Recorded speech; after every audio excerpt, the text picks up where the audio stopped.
অবশেষে কাজী নজরুল ইসলামকে বাংলাদেশের জাতীয় কবির রাষ্ট্রীয় স্বীকৃতি দেওয়া হলো। বৃহস্পতিবার তাকে বাংলাদেশের জাতীয় কবি ঘোষণা করে প্রজ্ঞাপন জারি করে সরকার। 1972 সালে কবি ঢাকায় আসার দিন থেকেই এই স্বীকৃতি কার্যকর হয়েছে।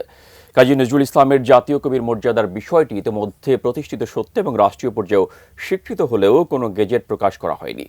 কবির পরিবার ও সাহিত্য বোদ্ধারা দীর্ঘদিন ধরে এই গেজেটের দাবি জানিয়ে আসছিলেন। বৃহস্পতিবার সেই গেজেট প্রকাশ হয়। এতে বলা হয়, গত 5 ডিসেম্বর উপদেষ্টা পরিষদের এক সভায় অনুমোদিত প্রস্তাব অনুযায়ী কবি কাজী নজরুল ইসলামকে বাংলাদেশের জাতীয় কবি ঘোষণা করা হলো। একই সাথে গেজেট আকারে প্রকাশ করা হলো কবি কাজী নজরুল ইসলামকে 1972 সালে কলকাতা থেকে সরাসরি সরকারি উদ্যোগে সপরিবারে ঢাকায় আনা হয়। পরে তার বসবাসের জন্য রাজধানীর ধানমন্ডিতে একটি বাড়িও বরাদ্দ দেওয়া হয়। তখন এরপর 1976 সালের জানুয়ারিতে বাংলাদেশ সরকার কবিকে বাংলাদেশের নাগরিকত্ব দেয় বলে প্রজ্ঞাপনে উল্লেখ করা হয়।